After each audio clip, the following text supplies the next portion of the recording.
اعوذ باللہ من الشیطان الرجیم بسم اللہ الرحمن الرحیم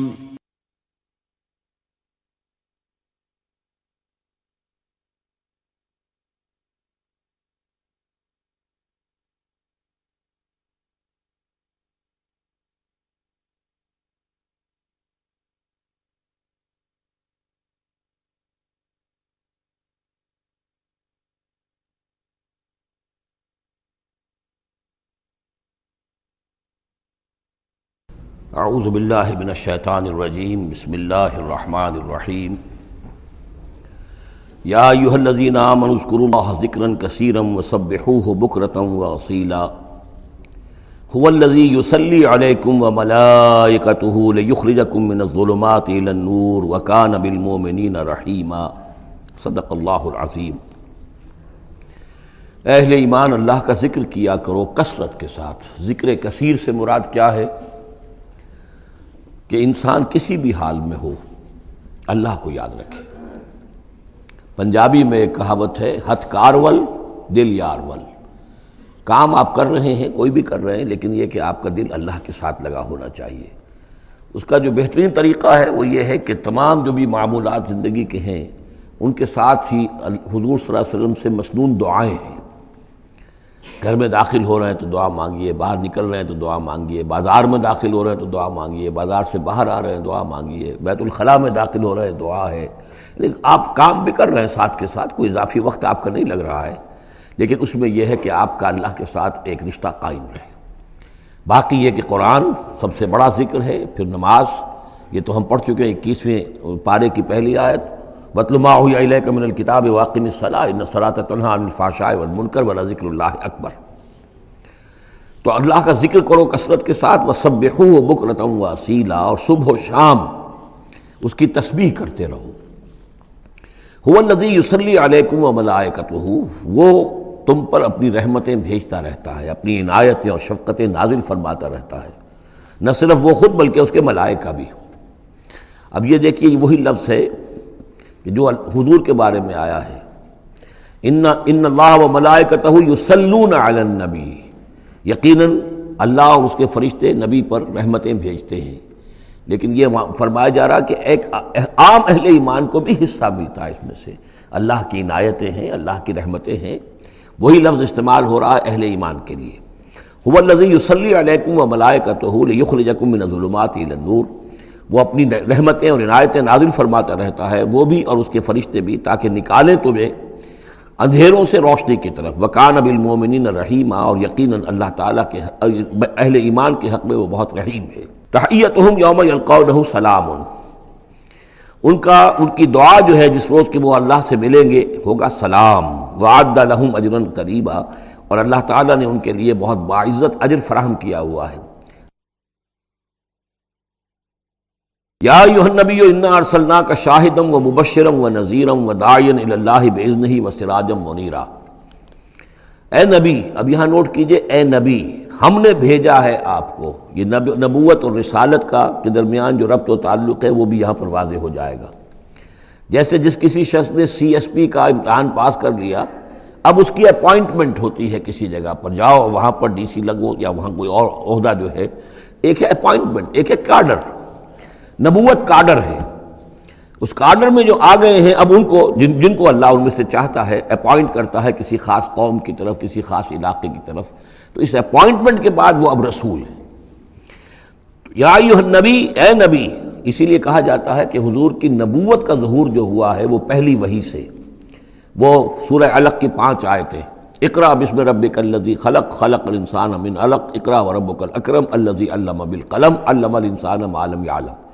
اب ان 5 آیتوں میں کہیں تبلیغ کا حکم نہیں ہے، یہاں سے نبوت کا تو آغاز ہو گیا، لیکن یہ کہ رسالت کا آغاز ہوا ہے جب آپ کو تبلیغ کا حکم آیا، یا ایھا المدثر قم فانذر وربک فکبر۔ اب یہاں سے رسالت کا آغاز ہوا، تو نبوت اور رسالت کے اس فرق کو ذہن میں رکھیں۔ یا ایھا النبی، اے نبی، ہم نے بھیجا ہے آپ کو شاہداً، گواہ بنا کر۔ اب اس پر ہم گفتگو کر چکے ہیں، لتکونوا شہداء علی الناس ویکون الرسول علیکم شہیدا۔ اور لیکون الرسول شہیدا علیکم وتکونوا شہداء علی الناس، سورہ بقرہ میں آیت آئی اور سورہ حج میں آ چکی ہے۔ اور مبشر اور نذیر، بشارت دینے والے، خبردار کرنے والے، یہ تو بہت مرتبہ آ چکا ہے، جمع کے صیغے میں، واحد کے صیغے میں۔ وَدَاعِيًا إِلَى اللَّهِ بِإِذْنِهِ، اللہ کی طرف بلانے والے اس کے حکم سے۔ یعنی ایک داعی اور بھی ہوتا ہے جو اللہ کا کوئی بندہ ہے، کوئی صوفیاء میں سے ہے، کوئی اللہ کا نیک آدمی، وہ بھی لوگوں کو بلا رہا ہے اللہ کے راستے کی طرف، لیکن نبی رسول کا کام یہ ہو جاتا ہے کہ وہ اس پر مامور ہے کہ وہ بلائے۔ اس میں زمین و آسمان کا فرق ہے کہ ایک ہے کہ حفظان صحت کے اصولوں پر تمام شہریوں کو جو ہے اس پہ خیال رکھنا چاہیے، عمل کرنا چاہیے، گلیوں میں گندگی نہ ہو، یہ نہ ہو، وہ نہ ہو، یہ تو گویا کہ اصول شہریت میں سے ہے۔ ایک محکمہ ہے جو قائم کیا گیا اسی کام کے لیے، وہ تو مامور ہیں، وہ تو تنخواہ اسی کی لیتے ہیں، لہذا وہ ہم وقت اسی کام کے اوپر لگے ہوئے ہیں۔ تو اسی طریقے سے دفاع وطن ہے، ویسے تو ہر شہری کا فرض ہے کہ اس کے لیے اپنے آپ کو ہر وقت تیار رکھے، لیکن ایک فوج آپ نے تیار کی ہوئی ہے جو اسی کام کے لیے۔ تو رسول تو گویا کہ وہ پھر داعی اللہ بِإِذْنِهِ، اللہ کے حکم سے مامور من اللہ ہو کر پھر وہ جو ہے دعوت دیتا ہے۔ وَسِرَاجًا مُنِيرًا، اور آپ کو ایک بہت روشن چراغ بنا دیا، چراغ ہدایت۔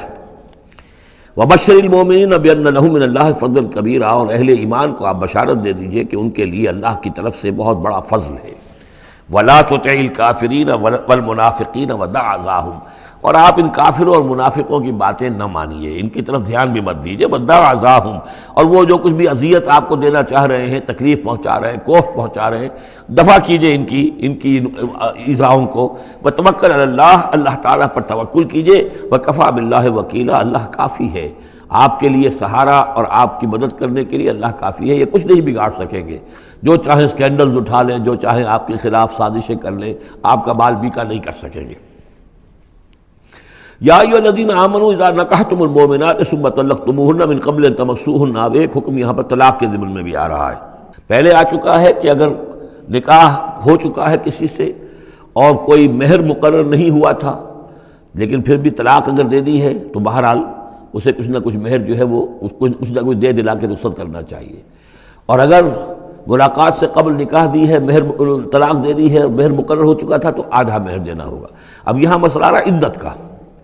یا ایھا الذین آمنوا، اہل ایمان، اذا نکحتم المؤمنات، جب تم مومن خواتین سے نکاح کرو، ثم طلقتموہن من قبل ان تمسوہن، پھر کوئی سبب ایسا ہو جائے کہ اس سے پہلے کہ تمہاری ان سے ملاقات ہو، تم انہیں چھو، انہیں تم طلاق دے دو، فما لکم علیہن من عدۃ تعتدونہا، تو پھر تمہارا کوئی حق نہیں ہے کہ وہ عورت جو ہے عدت کرے اور اس کو تم عدت پوری کرواؤ اس لیے کہ تمہاری ملاقات ہی نہیں ہوئی، کوئی سوال ہی پیدا نہیں ہوتا کہ اس کے رحم میں کوئی بچہ جو ہے اللہ تعالیٰ نے اس کو تخلیق فرما دیا ہو۔ لہذا عدت تو اس لیے ہوتی ہے کہ یہ بات پوری طریقے سے واضح ہو جائے کہ اس معاملے میں سابق شوہر سے کسی کے اس کے وطن میں کوئی کسی کا حمل نہیں ہے۔ وَمَتِّعُوهُنَّ، تو انہیں کچھ دے دلا کر رخصت کرو، وَسَرِّحُوهُنَّ سَرَاحًا جَمِيلًا، اور اپنے ہاں سے رخصت کرنا ہو تو بڑی خوبصورتی کے ساتھ رخصت کرو۔ یا ایھا النبی انا احللنا لک ازواجک اللاتی آتیت اجورہن، اے نبی ہم نے آپ کے لیے حلال ٹھہرایا ہے آپ کی ان تمام ازواج مطہرات کو جنہیں آپ نے باقاعدہ مہر دیا ہے۔ وما ملکت یمینک، اسی طرح جو آپ کی ملک یمین ہے، بانیاں ہیں، لونڈیے ہیں۔ مما افاء اللہ علیک، جو اللہ تعالیٰ نے آپ کو فے کے طور پر دے دی ہوں، جیسے آپ کو معلوم ہے کہ یہ ماریہ قبطیہ جو آئی تھی رضی اللہ تعالیٰ عنہ، یہ بھی جو مقوقس تھا مصر کا اس وقت کا حکمران، اس نے ہدیے کے طور پر بھیجی تھی۔ وہ بنات عمے کا، وہ بنات عماتے کا، اسی طرح آپ کے لیے نکاح کرنا جائز ہے اپنی چچا کی بیٹیوں سے اور اپنی پھپھیوں کی بیٹیوں سے، وہ بنات خالے کا، اور اپنے ماموں کی بیٹیوں سے، وہ بنات خالات کا، اپنی خالاؤں کی بیٹیوں سے، اللاتی ہاجرن معک، جنہوں نے آپ کے ساتھ ہجرت کی ہے۔ وامرأۃ مومنۃ، اسی طرح ایک مومن عورت، وہ بھی آپ کے لیے حلال ہے کہ آپ اس سے نکاح کریں۔ ان وہبت نفسہا للنبی، اگر وہ ہبہ کر دیتی ہے اپنا نفس نبی کو، یعنی وہ مہر بھی نہیں مانگتی، وہ کہتی ہے کہ میں اپنے آپ کو ہبہ کر رہی ہوں۔ ان اراد النبی ان یستنکحھا، اگر نبی کا ارادہ ہو کہ وہ ان سے نکاح کرے۔ خالصۃ لک من دون المؤمنین، یہ جو ہے رعایت آپ کو دی گئی ہے تمام اہل ایمان سے علیحدہ رکھ کر، یعنی تمام اہل ایمان کے لیے زیادہ زیادہ 4 کی قید ہے، لیکن آپ کے لیے یہ سب جو آپ کے گھروں میں آباد ہیں یہ سب جائز ہیں، ان میں سے کسی کو بھی آپ طلاق نہیں دیں گے، اور 4 کی جو قید ہے وہ آپ پر نہیں ہے۔ قد علمنا ما فرضنا علیہم من ازواجہم، ہمیں خوب معلوم ہے کہ ہم نے عام مسلمانوں پر کیا کیا چیزیں ان کی بیویوں کے ضمن میں فرض کی ہیں، لازم کی ہیں۔ کہ ایک وقت میں 4 سے زیادہ کا نکاح نہیں ہو سکتا۔ وما ملکت ایمانہم، اسی طریقے سے جو ان کی لونیاں اور مانیاں ہیں ان کے بارے میں بھی ہم نے کیا کیا قواعد و ضوابط کا انہیں پابند کیا ہے، لکھی لا یکون علیک حرج، تاکہ آپ پر کوئی تنگی نہ ہو، وکان اللہ غفور الرحیم، اللہ غفور الرحیم ہے۔ اصل میں حضور کا جو تعدد ازدواج کا معاملہ اس میں کئی مصلحتیں تھیں۔ ایک مصلحت تو یہ بھی تھی، مثلا یہ کہ حضرت عائشہ صدیقہ رضی اللہ تعالی عنہ سے نکاح کی تو مصلحت سب سے بڑی یہ سامنے آتی ہے کہ ان کا وہ بیوہ ہو گئی ہیں جبکہ ابھی جوان تھی، وہ 18 برس کی عمر تھی جبکہ بیوہ ہو گئی ہیں، لیکن انہیں پھر طویل وقت ملا ہے، وہ معلمہ امت بن گئی ہیں۔ خواتین کے لیے تو وہی معلمہ ہے، جو بھی زن و شو کے تعلقات ہوتے ہیں اس میں خواتین آ کر مسئلہ پوچھتی تھی تو حضرت ام المومنین صدیقہ رضی اللہ تعالیٰ انہیں بتاتی تھی۔ تو طویل امت، اس لیے کہ امت کے لیے تعلیم کا کوئی اور نظام تو نہیں تھا۔ اسی طرح عرب کا جو معاشرہ تھا قبائلی معاشرہ تھا، اس میں یہ ہوتا تھا کہ کوئی بڑی شخصیت جو ہے اس کے دوسرے جو قبائل ہیں ان کے سرداروں وغیرہ سے کوئی رشتہ داری اگر ہو جائے تو اس سے بھی ایک تقویت حاصل ہوتی تھی اس نظام کو۔ تو یہ مختلف اسباب سے حضور کے لیے خاص طور پر یہ رعایت جو ہے کی گئی ہے کہ جو عام مسلمانوں کے لیے نہیں ہے۔ وکان اللہ غفور الرحیم، یقینا اللہ غفور الرحیم ہے۔ ترجی من تشاء منہن وتؤوی الیہ من تشاء، اور پھر یہ بھی کہ آپ کر سکتے ہیں کہ ان میں سے جس کو چاہیں ذرا اپنے سے دور کر دیں اور جس کو چاہیں اپنے قریب لے آئیں۔ یعنی وہ مساوات بھی حضور پر لازم نہیں تھی، اگرچہ حضور نے کی ہے لیکن وہ مساوات حضور پر لازم نہیں تھی، اس لیے کہ آپ کو یہ اجازت دی گئی تھی کہ اگر اپنی ازواج مطہرات میں سے کسی کو ذرا فاصلے پر کر دیں، ذرا اس سے اپنا وقت وغیرہ دینا کم کر دیں تو کوئی حرج نہیں تھا، آپ پر کوئی اس کی ملامت نہیں تھی اللہ کی طرف سے۔ کسی کو زیادہ آپ اپنے پاس رکھیں یا زیادہ اس کے پاس ٹھہرے تو اس میں بھی کوئی پابندی آپ پر نہیں تھی۔ صاف اجازت دی گئی ہے، ترجی من تشاء، جو دور ذرا کر دے اپنے سے جس کو چاہے، وتؤوی الیک من تشاء، اور جس کو چاہے اپنے پاس قریب کر لو، ومن ابتغیت ممن عزلت، اور جسے آپ نے کہیں ذرا سا اپنے سے پرے کر دیا ہو اگر انہیں دوبارہ قریب اپنے لانا چاہو فلا جناح علیک، تو اس میں بھی آپ پر کوئی حرج نہیں ہے۔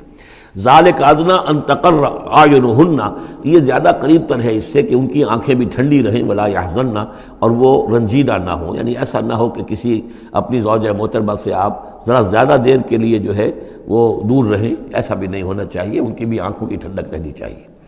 وَيَرْضَيْنَ بِمَا آتَيْتَهُنَّ كُلَّهُنَّ، اور تاکہ وہ سب کی سب راضی رہیں ان چیزوں سے جو آپ انہیں دیتے ہیں۔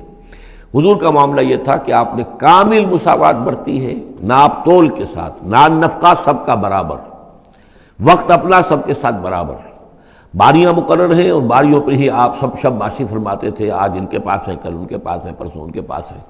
ایک وقت آپ نے رکھا تھا جب مدینے میں آپ ہوتے تھے تو عصر اور مغرب کے درمیان چند منٹ کے لیے، 5-5 7-7 منٹ کے لیے آپ سب کے ہاں ہو آتے تھے تاکہ سب سے اس روز کی ملاقات ہو جائے۔ باقی یہ ہے کہ شام کو شب باشی، ظاہر بات ہے رات کو کہ ایک کے ہاں ہوتی تھی، اور ہر چیز کے اندر جو ہے حضور نے صلی اللہ علیہ وسلم پوری مساوات کی ہے۔ اور اس پر بھی آپ کہتے تھے اللہم ھذا قسمی فیما املک، اے اللہ جو چیزیں میرے اختیار میں ہیں، جن میں ناپ تول ہو سکتا ہے اس میں تو میں نے برابر کی تقسیم کر دی ہے، فلا تلمنی فیما تملک ولا املک، تو اللہ مجھے اس پر ملامت نہ ہو کہ جو میرے اختیار میں نہیں بلکہ تیرے اختیار میں، یعنی میرا دلی رجحان اگر ان میں سے کسی ایک طرف زیادہ ہے تو ظاہر بات ہے انسان کو اس کے اوپر اختیار نہیں ہے، اور یہ سورہ نساء میں آ بھی چکا ہے کہ یہ معاملہ تو تم چاہو بھی تو اس میں تمہارے لیے ممکن ہی نہیں ہے کہ اس قلبی رجحان کو بھی برابر تقسیم کر سکو، یہ تمہارے اختیار میں نہیں ہے، تو ظاحر بات ہے اس کے اوپر اللہ تعالیٰ کی طرف سے بات کچھ بھی نہیں ہے۔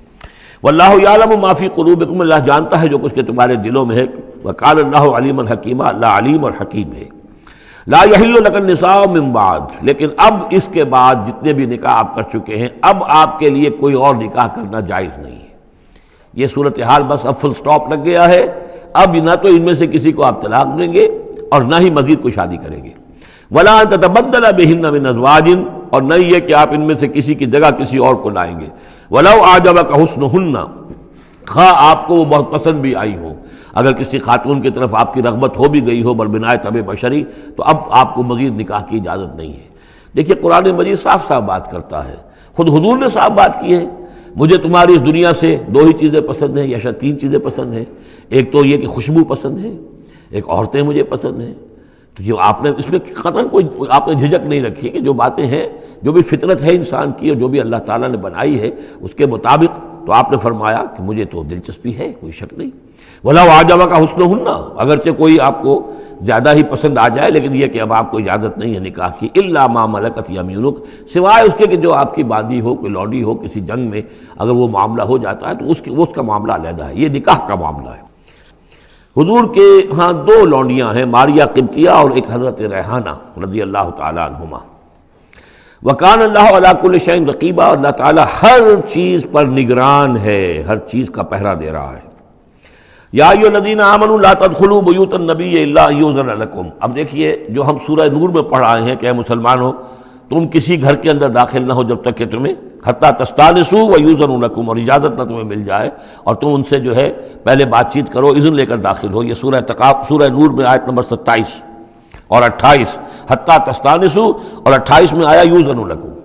لیکن یہ اس سے پہلے حکم آ رہا ہے، یہ حکم بھی سب سے پہلے نبی کے گھر کے بارے میں آیا، جیسا کہ میں بتا چکا ہوں یہ سن 5 کا نزول ہے، وہ سن 6 کا نزول ہے، پھر اس کو ایکسٹینڈ کیا ہے تمام مسلمانوں پر۔ یا ایھا الذین آمنوا، اہل ایمان مت داخل ہو جایا کرو نبی کے گھروں میں، الا ان یؤذن لکم، الا یہ کہ تمہیں اجازت دی جائے، الی طعام غیر ناظرین اناہ، کھانے کے لیے اگر تمہیں بلایا جائے تو ایسا نہ ہو کہ پہلے ہی جا کے دھرنا مار کر بیٹھ جاؤ کہ کھانا تیار ہو رہا ہے تو بیٹھے ہوئے وہاں۔ ولیکن اذا دعیتم فادخلوا، جب تمہیں بلایا جائے تب داخل ہو، فاذا طعمتم فانتشروا، جب کھانا کھا لو تو پھر وہاں سے منتشر ہو جاؤ، چلے جاؤ۔ ولا مستانسین لحدیث، اور وہاں بیٹھ نہ رہو وہ ڈیرا جما کر کے اب حضور کی باتیں سنیں گے، کچھ گفتگو ہوگی تو بیٹھے رہیں۔ ان ذالکم کان یؤذی النبی، یہ چیز نبی کے لیے ایذا کی باعث تھی، انہیں تکلیف پہنچا رہی تھی۔ وہی جو پرائیویسی ہے گھر کی، اب اس میں یہ ہے کہ کوئی آ گیا ہے اور دھرنا مار کے بیٹھا ہوا ہے، اور حضور کی مروت ہے، حضور شرافت کی وجہ سے کچھ کہہ بھی نہیں سکتے ہیں، اور ظاہر بات ہے وہ کوئی ایک کنال کے اور ایک ایکڑ کے گھر تو تھے نہیں، وہ چھوٹا سا کوئی ایک حجرہ ہے۔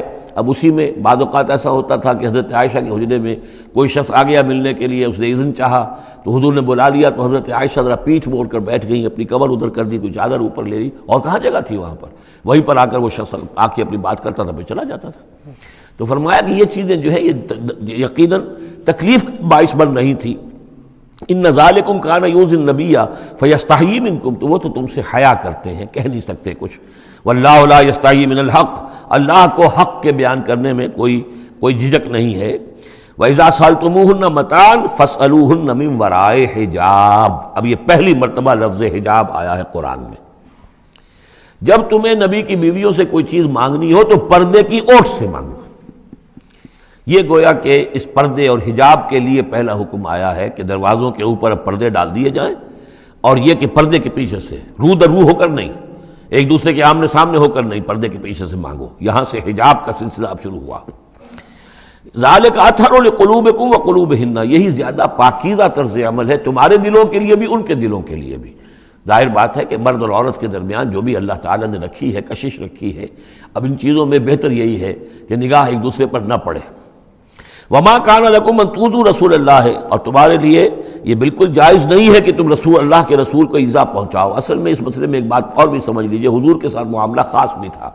ایک تو یہ کہ یہ تمام اصلاحات ہیں جو تمام مسلمان معاشرے کے لیے ہیں، لیکن یہ کہ اس کے لیے چیریٹی بگنز ایٹ ہوم، پہلا کام جو شروع کیا گیا ہے وہ محمد رسول اللہ کے گھر سے۔ لیکن ایک دوسرا مسئلہ بھی ہے کہ جو منافق تھے اور ان میں سے جو شریر تھے، وہ طاق میں رہتے تھے کہ کوئی اسکینڈل اٹھائیں حضور صلی اللہ علیہ وسلم کے گھر کے بارے میں۔ ما کان لکم ان تؤذوا رسول اللہ، تمہیں یہ تمہارے لیے روا نہیں ہے کہ اللہ کے رسول کو تم ایذا پہنچاؤ۔ ولا ان تنکحوا ازواجہ من بعدہ ابدا، یہاں وہ روک لگا دی، اور نہ یہ جائز ہے تمہارے لیے کہ تم اس کی بیویوں سے ان کے بعد نکاح کرو کبھی بھی۔ یہ بین، چونکہ ویسے بھی وہ ازواجہ امہاتہم، اس کی جو بیویاں ہیں حضور کی، وہ تو تمہاری اہل ایمان کی مائیں ہیں، وہ ایک درجہ وہ بھی آ گیا۔ اب خاص صراحت کے ساتھ بھی کہہ دیا ولا ان تنکحوا ازواجہ من بعدہ ابدا، حضور کی ازواج کے لیے چونکہ اس کا کوئی امکان نہیں تھا، اسی لیے حضور کسی کو طلاق نہیں دے سکتے تھے۔ طلاق دیں تو ظاہر بات ہے وہ کسی اور سے تو نکاح کر نہیں سکتی۔ یہی وجہ ہے کہ تعدد ازدواج کا معاملہ حضور کے لیے زیادہ ایکسٹینڈ کر دیا گیا۔ ان ذالکم کان عند اللہ عظیما، اور یہ چیز اللہ کے نزدیک بہت بڑی ہے۔ تو اس سے یہ کہ اگر کسی کے لیے کسی کے دل میں، کسی خبیث کے دل میں کوئی خیال ایسا آ بھی رہا ہو تو اب یہاں یہ کہ اس کی روک لگ گئی کہ یہ بات جو ہے، یہ دروازہ یہ ہمیشہ کے لیے بند ہے۔ ان تبدو شیئا اور تخفوہ فإن اللہ کان بکل شیء علیما، خواہ تم کسی چیز کو ظاہر کرو اور خواہ تم چھپاؤ، اللہ تعالیٰ تو ہر چیز کا علم رکھتا ہے۔ لا جناح علیکم علیہن فی آبائہن، اب یہ وہ حکم آ رہا ہے جو تفصیل سے آیا ہے بڑی، وہ تو اب ہم پڑھ چکے سورہ نساء میں، وہ بعد میں آیا ہے۔ یہ ذرا مختصر آ رہا ہے کہ گھر میں داخلے سے جن کو روک دیا گیا ہے کہ وہ گھر سے باہر کھڑے ہو کر مانگنے جو کچھ مانگنا ہے، گھر میں داخل نہیں ہو سکتے۔ اب اس میں استثناء کون کون ہے، کون گھر میں جا سکتا ہے، اندر جا سکتا ہے، زنانے میں کون جا سکتا ہے؟ لا جناح علیہن، کوئی حرج نہیں ہے نبی کی بیویوں پر، فی آبائہن، ان کے باپوں کے بارے میں۔ حضرت عمر آئیں حضرت حفصہ کے گھر میں، کوئی رکاوٹ نہیں۔ حضرت ابو بکر آئیں حضرت عائشہ کے گھر میں، کوئی رکاوٹ نہیں۔ ولا ابنائہن، نہ ان کے بیٹوں کے بارے میں، ولا اخوانہن، نہ ان کے بھائیوں کے بارے میں، ولا ابناء اخوانہن، نہ ان کے بھائیوں کے بیٹے یعنی بھتیجوں کا، ولا ابناء اخواتہن، اور نہ ان کی بہنوں کے بیٹے یعنی بھانجوں کا، ولا نسائہن، اور نہ ہی ان کی اپنی جان پہچان والی عورتوں کا، ولا ما ملکت ایمانکم، اور جو غلام یا جو لونیاں ہیں، اور اکثر و بیشتر اہل سنت کے نزدیک یہاں صرف لونیاں مراد ہیں، ان کے بارے میں ٹھیک ہے وہ گھر میں داخل ہوں۔ گویا کہ یہ جو تفصیلی آیت آئی ہے سورہ نساء میں، اس کا یہ نیوکلیس جو ہے جو شروع میں، وہ یہ ہے جو سورہ احزاب کے اندر، یہ مختصر ہے، مزید اس میں پوری فہرست کر کے اس کو مکمل کر دیا ہے کہ یہ ہے محرم، اور جو محرم ہے وہ محرمات ابدیہ ہیں، ان سے کبھی بھی کسی بھی حالت میں نکاح ہو ہی نہیں سکتا اس عورت کا۔ باقی یہ ہے جتنے بھی مرد ہیں وہ نامحرم ہیں، وہ باہر رہیں گے، کچھ چیز مانگنی ہے پردے کے اوٹ سے مانگیں گے، یہ ان کا معاملہ رہے گا، اور گھر میں داخل ہوں گے اگر تو عورت پردہ کرے گی، جیسے کہ حضرت عائشہ کا میں نے آپ کو طریقہ بتایا، یا اگر کہیں 2 کمرے ہیں تو عورت کسی اور کمرے میں جائے گی اور وہ جو ہے وہ کسی اور کمرے میں آئیں گے۔ یہ طریقہ ہے اسلامی معاشرت کا، مسلمانوں کی طرز رہائش کا۔ واتقین اللہ، اور اے نبی کی بیویوں ڈرتی رہو اللہ سے، ان اللہ کان علی کل شیء شہیدا، یقیناً اللہ تعالیٰ ہر چیز پر گواہ ہے۔ ان اللہ وملائکتہ یصلون علی النبی، اب یہ خاص طور پر لفظ وہی ہے، یصلی علیکم وملائکتہ، یہاں صرف ترتیب بدل گئی ہے۔ یقیناً اللہ اور اس کے فرشتے رحمت اور شفقت اور عنایت نازل کرتے رہتے ہیں نبی پر صلی اللہ علیہ وسلم۔ یا ایھا الذین آمنوا صلوا علیہ وسلموا تسلیما، اے ایمان کے دعوے دارو، اے ایمان لانے والو، تم بھی ان پر رحمت بھیجتے رہا کرو، اور تم بھی اللہ تعالیٰ سے دعا کرتے رہا کرو کہ اللہ ان کے اوپر اور درود بھیجے اور رحمت بھیجے۔ وسلموا تسلیما، انہیں سلام کیا کرو، ان کو سلام بھیجا کرو۔ ان الذین یؤذون اللہ ورسولہ، یقیناً وہ لوگ کہ جو ایذا پہنچاتے ہیں اللہ کو اور اس کے رسول کو، لعنہم اللہ فی الدنیا، اب یہ منافقین کا تذکرہ ہو رہا ہے اس سورہ مبارکہ میں، جیسا کہ مدنی صورتوں میں اکثر و بیشتر ہے۔ ان الذین یؤذون اللہ ورسولہ، بے شک وہ لوگ کہ جو ایذا پہنچاتے ہیں اللہ اس کے رسول کو، لعنہم اللہ فی الدنیا والآخرہ، تو لعنت اللہ نے ان پر لعنت کر دی ہے دنیا اور آخرت دونوں میں، وعد لہم عذابا مہینا، اور ان کے لیے ایک بڑا اہانت آمیز عذاب تیار کر رکھا ہے۔ والذین یؤذون المؤمنین والمؤمنات بغیر ما اکتسبوا، اور وہ لوگ کہ جو ایذا پہنچاتے ہیں مسلمان مردوں کو اور مسلمان عورتوں کو بغیر اس کے کہ انہوں نے کوئی گناہ کا ارتکاب کیا ہو، یعنی الزام لگاتے ہیں، سکینڈلز ہیں، خام خواہ کی تہمتیں ہیں اور قذف ہو رہا ہے، فقد احتملوا بہتانا و اسما مبینا، تو انہوں نے تو اپنے اوپر جھوٹ کا اور بہت بڑے گناہ کا بوجھ لے لیا ہے۔ ابھی یہاں پر قذف کی سزا نہیں آئی، قذف کا حکم جو ہے اس کی حد وہ پھر سورہ نور میں آ چکی ہے، وہ ہم پڑھ چکے ہیں۔ 80 درے لگائے جائیں، 80 کوڑے، اگر کوئی شخص کسی مسلمان خاتون کے اوپر زنا کا الزام لگائے اور پھر 4 گواہ پیش نہ کر سکے، 80 کوڑے لگیں گے۔ یا ایھا النبی قل لازواجک وبناتک ونساء، اب یہ پردے کا اگلا حکم آ رہا ہے۔ ایک تو یہ کہ گھر میں رہو، گھر پہ پردہ ہونا چاہیے، نامحرم پردے کی اوٹ سے بات کرے، جو بھی ضروری بات ہے وہ پردے کی اوٹ سے کرے، روح ہو کر نہ کرے۔ لیکن اب مسئلہ آتا ہے کہ عورت گھر سے باہر نکلے تو کیا ہو؟ آخر ظاہر بات ہے اگرچہ اصولی اعتبار سے عورت کا مقام اس کا گھر ہے، لیکن پھر بھی ضرورت ہو سکتی ہے وہ باہر جائے ضرورت کے تحت، تو اس میں کیا حکم ہے؟ یا ایھا النبی قل لازواجک وبناتک ونساء المؤمنین، اب یہاں پر دیکھیے ایکسٹینڈ کر رہے ہیں ترتیباً، اے نبی کہہ دیجئے اپنی بیویوں سے اور اپنی بیٹیوں سے اور اہل ایمان کی خواتین سے۔ یہ گویا کہ اب اصلاح کا دائرہ جو ہے نبی کے گھر سے نکل کر اب باہر آ رہا ہے تمام اہل ایمان کے لیے۔ کیا کہہ دیجئے؟ یدنین علیہن من جلابیبہن، وہ اپنے اوپر لٹکا لیا کریں اپنی بڑی چادروں کا ایک حصہ۔ دیکھیے جیسا کہ میں نے اس وقت بھی عرض کیا تھا سورہ جب ہم نور پڑھ رہے تھے کہ عرب میں لباس کا یہ اور خواتین کی لباس کا یہ دو جز تھے. ایک اوڑھنی ہوتی تھی جو گھر میں اوڑھتی تھی، جیسے اب بھی ہمارے اوڑھنے کا تصور ہے، اس کو کہتے ہیں خمار. اور خمرہن لفظ آیا، ان کی جمع جو ہے خمرہن. وَلْيَضْرِبْنَ بِخُمُرِهِنَّ عَلَىٰ جُيُوبِهِنَّ، وہ اپنی ان اوڑھنیوں کا بکل مار لیا کریں اپنے سینوں پر. یہ گھر کے اندر ہوگا. باہر جب نکلتی تھی تو بڑی چادر لے لیتی تھی، اور جو جتنی شریف گھرانے کی ہوتی تھی اتنی ہی وہ اپنے آپ کو اس میں لپیٹ لیتی تھی، لیکن چہرے کے اوپر نہیں ڈالتی تھی. یہاں اس میں صرف یہ اضافہ کیا گیا ہے کہ اس کا ایک حصہ اپنے چہروں پر لٹکا لیا کریں. یہاں سے نقاب کا تصور پیدا ہوا ہے، جو ہمارے ہاں بعض جگہ پر جو ہے خاص طور پہ فرنٹیئر کے علاقے میں اب بھی ہے، وہ چادر لیتی ہیں خواتین، لیکن چادر کا جو حصہ ہے وہ ان کے چہرے کے آگے آیا ہوا ہوتا ہے. یا یہ کہ کسی طریقے سے بس صرف ایک آنکھ کھول کر، خاص طور پر ایران کے اندر اس کا بڑا رواج ہے، ان کو میں نے دیکھا ہے کہ یہ جو ہے اس قدر ایک چادر میں، بڑی چادر میں لپٹی ہوئی ہوتی ہیں دیہاتی خواتین. شہروں کے اندر تو نقشہ ذرا کچھ مختلف ہے. اب وہاں پہ چونکہ یہ بات تقریباً انہوں نے طے کر دی ہے کہ چہرے کا پردہ نہیں ہے، حالانکہ یہ غلط ہے. قرآن میں چہرے کا پردہ ہے. اس حوالے سے وہ جو کہا گیا کہ پردے کی اوٹ سے ان سے بات کی جائے یا مانگا جائے، تو آخر اس کا مطلب یہ کہ چہرہ ہی تو ہے نا جس کو روکا جا رہا ہے. باقی گھر میں جو ازواج مطہرات بغیر لباس کے تو نہیں تھی معاذ اللہ، لیکن یہ کہ چہرے ہی کے پردے کے لیے کہا ہے کہ فَصَلُوهُنَّ مِن وَرَاءِ حجاب، اور حجاب کا لفظ چل رہا ہے اسی کے لیے. لیکن یہ کہ اب یہ حکم دیا گیا کہ آپ ایک چادر کو، جو چادر لے کے آپ نکلتی ہی ہیں باہر، جو بھی شریف خواتین ہیں، وہ چادر کو ذرا اپنے چہروں کے اوپر لٹکا لیا کریں. یہ جلباب کہلاتا تھا، بڑی چادر جو لے کر نکلتے تھے. تو ایک ہے خمار، اوڑھنی، جس کی جمع ہے خمرہن، خمر. ایک ہے جلباب، بڑی چادر، جس کی جمع ہے جلابیب، جلابیبہن.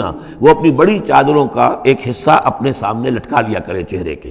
ذالک ادنیٰ ان یعرفنا، یہ بہتر ہے اور نزدیک تر ہے اس سے کہ ان کو پہچان لیا جائے کہ یہ شریف گھرانے کی خواتین ہیں، کیونکہ وہاں لونڈیاں مانیاں جو ہوتی تھیں ان کے ہاں وہ رواج نہیں تھا. ابھی یہ جو گھر کی خاندانی خواتین ہیں ان کے ساتھ یہ بات شروع کی جا رہی ہے. فلا یؤذین، تو انہیں کوئی ایذا نہ پہنچائی جائے. وکان اللہ غفور الرحیم، اور یقینا اللہ غفور الرحیم ہے. لئن لم ينتهِ المنافقون، اگر یہ منافق باز نہ آئے، والذین فی قلوبہم مرض، اور وہ جن کے دلوں میں روگ ہے، والمرجفون فی المدینہ، اور وہ لوگ کہ جو سنسنی پیدا کرتے ہیں مدینے کے اندر، ایسی خبریں اسکینڈلائز کر کے اور سنسنی پیدا کرتے ہیں کہ یہ بات ہو گئی، فلاں نے یہ کہہ دیا، فلاں نے یہ تہمت لگا دی. لنغرینک، اگر یہ باز نہ آئے تو اے نبی پھر ہم آپ کو اکسا دیں گے، آپ کو اجازت دے دیں گے کہ آپ ان کے خلاف کوئی اقدام کریں. لنغرینک بہم، ہم ان کے اوپر حملہ کرنے کی اور ان کو سزا دینے کے لیے آپ کو کھلی چھوٹ دے دیں گے. ثم لا یجاورونک فیہا الا قلیلا، پھر یہ شہر مدینہ کے اندر آپ کے پڑوسی بن کر نہیں رہ سکیں گے مگر یہ تھوڑا سا وقت جو یہ گزار رہے ہیں. ملعونین، ان پر پھٹکار ہے. اینما ثقفوا اخذوا وقتلوا تقتیلا، جہاں بھی یہ پائے جائیں، پکڑے جائیں اور قتل کیے جائیں، ٹکڑے کر دیے جائیں. لیکن یہ وہ حکم جو ہے یہ ایک اللہ تعالیٰ کی بیزاری اور شدت ناراضگی کا مظہر ہے، لیکن منافقین کے اعتبار سے کبھی اس طرح کا کوئی اقدام حضور کی سیرت میں ثابت نہیں ہے. سنت اللہ فی الذین خلوا من قبل، یہ اللہ کی سنت ہے، اللہ کا طریقہ ہے، اللہ کا قانون ہے. یہ ان قوموں کے بارے میں، امتوں کے بارے میں بھی جو پہلے گزر چکی ہیں. وَلَن تَجِدَ لِسُنَّتِ اللَّهِ تَبْدِيلًا، تم نہیں پاؤ گے اللہ کی سنت میں کوئی تبدیلی. یسألک الناس عن الساعۃ، اے نبی لوگ آپ سے قیامت کے بارے میں پوچھتے ہیں. قل انما علمها عند اللہ، کہہ دیجئے اس کا علم تو اللہ کے پاس ہے. وما یدریک لعل الساعۃ تکون قریبا، اور تمہیں کیا معلوم ہو سکتا ہے کہ قیامت قریب آ چکی ہو. ان اللہ لعن الکافرین وعد لهم سعیرا، اللہ نے کافروں پر لعنت فرمائی ہے اور ان کے لیے دہکتی ہوئی آگ تیار کر رکھی ہے. خالدین فیہا ابدا، اس میں رہیں گے ہمیشہ ہمیش. لا یجدون ولیا ولا نصیرا، نہیں پائیں گے کوئی حمایتی اور نہ مددگار. یوم تقلب وجوہہم فی النار، جس دن کے وہ اوندھے کر دیے جائیں گے آگ میں. یقولون یا لیتنا اطعنا اللہ واطعنا الرسول، اس وقت کہیں گے کہ ہائے کاش کہ ہم نے اطاعت کی ہوتی اللہ کی اور اطاعت کی ہوتی اس کے رسول کی. وقالوا ربنا انا اطعنا سادتنا وکبراءنا فاضلونا السبیل، وہ کہیں گے اے اللہ ہم نے تو اپنے سرداروں اور اپنے جو بڑے چودھری تھے ان کی اطاعت ہم نے کی، ان کا کہنا مانا، ان کے کہے پر چلے، بس انہوں نے ہمیں صحیح راستے سے بھٹکا دیا. ربنا آتہم ضعفین من العذاب، اے اللہ ان کو دگنا عذاب دے. ولعنہم لعنا کبیرا، اور ان پر لعنت فرما بہت ہی بڑی لعنت. یا ایھا الذین آمنوا لا تکونوا کالذین آذوا موسیٰ وبرأہ اللہ مما قالوا، اہل ایمان ان لوگوں کے مانند نہ ہو جاؤ کہ جنہوں نے موسیٰ کو اذیت دی تھی، دیکھیں موسیٰ کو ایک اذیت تو وہ تھی جو ہم سورہ مائدہ میں پڑھائے ہیں کہ جب موسیٰ نے کہا علیہ الصلوۃ والسلام کہ اب اللہ کی راہ میں جنگ کرو، اور پوری قوم نے انکار کر دیا۔ ظاہر بات ہے کہ جو آپ پر بیزاری طاری ہوئی، جس پر آپ نے کہا کہ رب انی لا املک الا نفسی واخی فافرق بیننا وبین القوم الفاسقین، تو اس سے اندازہ ہو رہا ہے کس قدر آپ کو تکلیف پہنچی ہے۔ ایک بات روایات میں آتا ہے کہ آپ پر کچھ جسمانی عیب بھی لگایا گیا تھا، وہ اپنی حیا اور شرم کی وجہ سے وہ اپنا لباس جو ہے وہ خاص طور پر اکثر و بیشتر کبھی بھی آپ عریان نہیں ہوتے تھے، جو ان کے ہاں جو رواج تھا ان میں یہ ہے کہ اتنا لحاظ نہیں رکھتے تھے، لیکن یہ کہ اب انہوں نے یہ کہنا شروع کر دیا کہ کوئی عیب ہے ان کے اندر جسمانی طور پر جس کی وجہ سے یہ اتنے شرم اور حیا کا مظاہرہ کرتے ہیں۔ بہرحال اللہ تعالیٰ نے اس کے لیے ایک سبیل پیدا کی، ایک لمبا قصہ ہے کہ جو احادیث میں موجود ہے۔ تو فرمایا تو اب یہ ہے ذاتی قسم کی ایذا، اور میں سمجھتا ہوں کہ وہ حدیث جو اندر جو واقع ہے وہ صحیح ہے، اس لیے کہ یہاں بھی ذاتی قسم کی ایذا ہے جس کا تذکرہ ہو رہا ہے کہ حضور کو حضور کے ازواج مطہرات کے حوالے سے کوئی اس طرح کا سکینڈل اٹھا کر جو ہے تو تکلیف، جیسے کہ سورہ نور میں ہم پڑھ آئے ہیں کہ کس قدر دن آپ پر سخت گزرے ہیں وہ، جبکہ حضور حضرت عائشہ پر جو ہے وہ تہمت لگائی گئی تھی۔ تو یا ایھا الذین آمنوا لا تکونوا کالذین آذوا موسیٰ، ان لوگوں کے معنی نہ بن جاؤ کہ جنہوں نے موسیٰ کو اذیت دی تھی، فبرأہ اللہ مما قالوا، تو اللہ تعالیٰ نے انہیں بری ثابت کیا، ان کی ثابت کر دیا کہ ان میں وہ عیب نہیں ہے جو انہوں نے ان پر لگایا تھا۔ وکان عند اللہ وجیہا، اور وہ تو اللہ کے نزدیک بہت وجیح انسان تھے، صاحب حیثیت، صاحب وجاہت۔ یا ایھا الذین آمنوا اتقوا اللہ وقولوا قولا سدیدا، اہل ایمان اللہ کا تقوی اختیار کرو اور بات کرو سیدھی، خاص طور پر یہ گھریلو زندگی کے اندر چونکہ یہ معاملات ہو رہے ہیں تو یہ کہ گھریلو زندگی میں خاص طور پر انسان جو ہے زبان کا استعمال جو ہے اس میں محتاط رہے۔ یصلح لکم اعمالکم، اللہ تعالیٰ تمہارے سارے اعمال درست کر دے گا، ویغفر لکم ذنوبکم، اور اگر کبھی کسی نسیان یا کسی جذبات کے رو میں کوئی غلطی ہو جائے گی تو اللہ تعالیٰ تمہاری خطائیں بخش بھی دے گا۔ وَمَن يُطِعِ اللَّهَ وَرَسُولَهُ فَقَدْ فَازَ فَوْزًا عَظِيمًا، اور جو کوئی بھی اللہ اور اس کے رسول کی اطاعت پر کاربند ہو گیا اس نے تو بہت بڑی کامیابی حاصل کر لی۔ یہ دو آیتیں جو ہیں، یا ایھا الذین آمنوا اتقوا اللہ وقولوا قولا سدیدا یصلح لکم اعمالکم ویغفر لکم ذنوبکم ومن یطع اللہ ورسولہ فقد فاز فوزا عظیما، یہ بھی حضور نے خطبہ نکاح میں شامل کی تھی، جیسے سورہ نساء کی پہلی آیت، یا ایھا الناس اتقوا ربکم الذی خلقکم من نفس واحدۃ وخلق منها زوجها وبث منهما رجالا کثیرا ونساء واتقوا اللہ الذی تساءلون به والارحام ان اللہ کان علیکم رقیبا، ایک وہ آیت، دو یہ، اور ایک آیت سورہ آل عمران کی، یا ایھا الذین آمنوا اتقوا اللہ حق تقاتہ ولا تموتن الا وانتم مسلمون۔ انا عرضنا الامانۃ علی السماوات والارض والجبال، ہم نے امانت کو پیش کیا آسمانوں پر اور زمین پر اور پہاڑوں پر، فابین ان یحملنها، تو ان سب نے انکار کر دیا اس کو اٹھانے سے، واشفقن منها، اور اس سے ڈر گئے، وحملها الانسان، انسان نے اسے اٹھا لیا، انه کان ظلوما جہولا، یقیناً وہ نادان بھی تھا اور ظالم بھی تھا، یعنی اپنے آپ پر ظلم کیا اتنی بڑی امانت سنبھال کر۔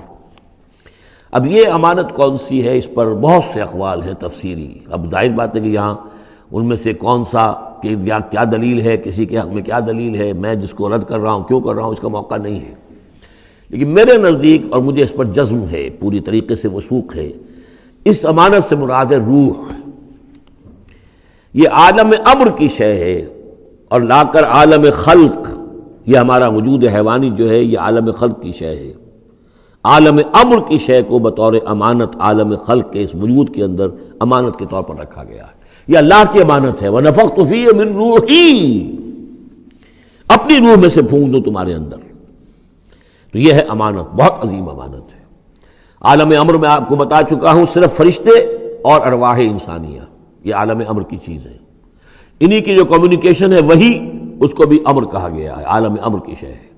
باقی جتنے بھی ہیں یہ جنات ہوں یا جو بھی حیوانات ہیں، ہمارا بھی جو جسد حیوانی ہے وہ جو ہے عالم خلق کی شے ہے، اور یہی شے ہے اصل میں وہی جس کی بنا پر کہ انسان مسجود ملائک بنا ہے، یہ جو روح ہے اسی کی بنا پر مسجود ملائک ہے، اسی کے بنا پر خلافت ملی ہے، اسی کے بنا پر وحی کا یہ محبت بنا ہے کہ وحی اس کو آ سکتی ہے، جنات کے ہاں وحی نہیں ہے، ان میں روح نہیں ہے، وحی نہیں ہے، کوئی نبی جنات میں نہیں بھیجا گیا، بلکہ انسانوں ہی میں جو نبی آئے انہی کی پیروی جو ہے وہ جنات بھی کرتے رہے۔ اور یہ جو روح کے بھوکے جانے سے پہلے یہ کیفیت تھی وہ تھا ظلوم اور جہول، یہ میں سمجھتا ہوں کہ انسان کا جو حیوانی وجود ہے، جو میں نے کئی مرتبہ اس سے پہلے بیان کیا، اس میں تو کمزوری ہے۔ خلق الانسان من عجل، خلق الانسان ضعیفا، انسان جو ہے وہ تو اس کی فطرت، اس کی خلقت کے اندر جلدی عجلت پسندی بھی ہے، انسان کمزور پیدا کیا گیا ہے، یہاں ظلوم اور جہول کہا جا رہا ہے۔ اگر تو صرف حیوان انسان ہوتا اور اس میں روح خداوندی نہ پھونکی گئی ہوتی تو ظلوم اور جہول تھا، لیکن روح خداوندی پھونکے جانے کے بعد اب صورت وہ نہیں ہے، اسی لیے فرمایا گیا والتین والزیتون وطور سینین وہذا البلد الامین لقد خلقنا الانسان فی احسن تقویم ثم رددناہ اسفل سافلین۔ ہم نے پیدا کیا انسان کو تو سب سے پہلے پیدا کیا تھا ارواح کی شکل میں، وہ احسن تقویم، بلند ترین رتبے کی شے، لیکن پھر اسے لوٹا دیا ہے نچلوں میں سب سے نیچے، یعنی جنات سے بھی نیچے چلا گیا انسان۔ کیوں چلا گیا؟ کہ اس کا یہ جسد حیوانی جو ہے ان سے کمتر ہے، اس میں یہ ڈال دی گئی روح۔ تو یہ ہے وہ امانت میرے نزدیک، واللہ عالم۔ لِيُعَذِّبَ اللَّهُ الْمُنَافِقِينَ وَالْمُنَافِقَاتِ، اس امانت ہی کا اب یہ ظہور ہوگا۔ اس کا نتیجہ کیا نکلے گا؟ جو اس امانت کا حق ادا کرے گا اس کے لیے اللہ تعالیٰ کے لیے روح و ریحان و جنت نعیم۔ جو اس امانت میں خیانت کرے گا، اس کا حق ادا نہیں کرے گا، وہ حیوانی بن کر رہ جائے گا، حیوانی خواہشات اور حیوانی ہی داعیات ہی کا تابع فرمان بن کر رہ جائے گا۔ اس نے گویا کہ خیانت کی اس امانت میں، اس کے لیے لِيُعَذِّبَ اللَّهُ الْمُنَافِقِينَ وَالْمُنَافِقَاتِ وَالْمُشْرِكِينَ وَالْمُشْرِكَاتِ، تاکہ نتیجہ یہ نکلے کہ اللہ عذاب دے منافق مردوں کو، منافق عورتوں کو، اور مشرک مردوں کو اور مشرک عورتوں کو۔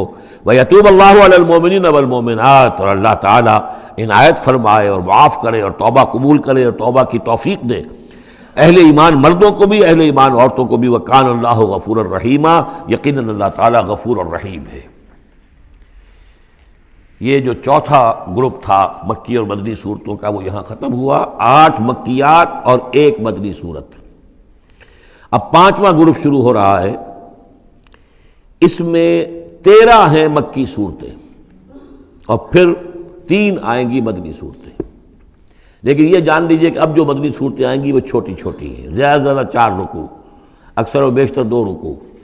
یہ جو بڑی مکیات تھیں وہ تقریباً مدنیات جو ہیں وہ ختم ہو چکی ہیں، سورہ بقرہ، سورہ آل عمران، سورہ انفال۔ ترتیب کیا ہے؟ پہلے سورہ بقرہ ہے، پھر سورہ انفال ہے، پھر سورہ آل عمران ہے، پھر سورہ نساء ہے، پھر سورہ نور ہے، پھر سورہ احزاب ہے، پھر سورہ نور ہے، پھر سورہ مائدہ ہے۔ یہ ہے طویل، جو سائزیبل اور طویل مدنیات ہیں۔ باقی چھوٹی جو ہے وہ ان کے بین ان کے درمیان آتی نہیں ہے۔ جیسے سورہ صف جو ہے وہ بھی سورہ احزاب کے ساتھ ہی متصلاً نازل ہوئی ہے۔ سورہ محمد ہے وہ بھی سورہ بقرہ کے ساتھ متصلاً نازل ہوئی ہے، وہ بھی غزوہ بدر سے پہلے نازل ہوئی ہے۔ تو چھوٹی صورتوں کا معاملہ جو ہے وہ علیحدہ ہو جائے گا، لیکن یہ کہ عام بڑی صورتوں کی ترتیب یہ ہے البقرہ اور پھر انفال، پھر آل عمران، پھر نساء، پھر یہ جو ہم نے ابھی ختم کی احزاب، اور پھر نور اور پھر مائدہ۔ سورۃ سبا، بسم اللہ الرحمن الرحیم۔ اب نوٹ کر لیجئے یہ آخری مرتبہ 2 صورتیں قرآن میں آ رہی ہیں جو الحمدللہ سے شروع ہو رہی ہیں، تقریباً 7 8 پاروں کے فصل سے۔ سورہ فاتحہ الحمد سے شروع ہوئی، الحمدللہ رب العالمین الرحمن الرحیم۔ پھر سورہ انعام آئی تھی، وہ بھی الحمدللہ الذی خلق السماوات والارض وجعل الظلمات والنور۔ اس کے بعد پھر 15ویں پارے میں آئی سورہ کہف، الحمدللہ الذی انزل علی عبدہ الکتاب ولم یجعل لہ عوجا۔ اور اب پھر یہ 7 پاروں کے بعد 22ویں پارے میں سورہ سبا بھی ہے، اس سے آگے سورہ فاطر بھی ہے، یہ جوڑے کی شکل میں ہے، اور یہ دونوں الحمدللہ سے شروع ہو رہی ہیں۔ الحمدللہ الذی لہ ما فی السماوات و ما فی الارض، کل تعریف، کل حمد، کل شکر اللہ کے لیے ہے جس کی ملکیت ہے ہر وہ شے، وہ سب کچھ جو آسمانوں میں ہے اور وہ سب کچھ جو زمین میں ہے۔ وَلَهُ الْحَمْدُ فِي الْآخِرَةِ، اور آخرت میں بھی اسی کے لیے حمد ہوگی۔ وَهُوَ الْحَكِيمُ الْخَبِيرُ، اور یقیناً وہ سب کچھ جاننے والا ہے، باخبر ہے اور کمال حکمت والا۔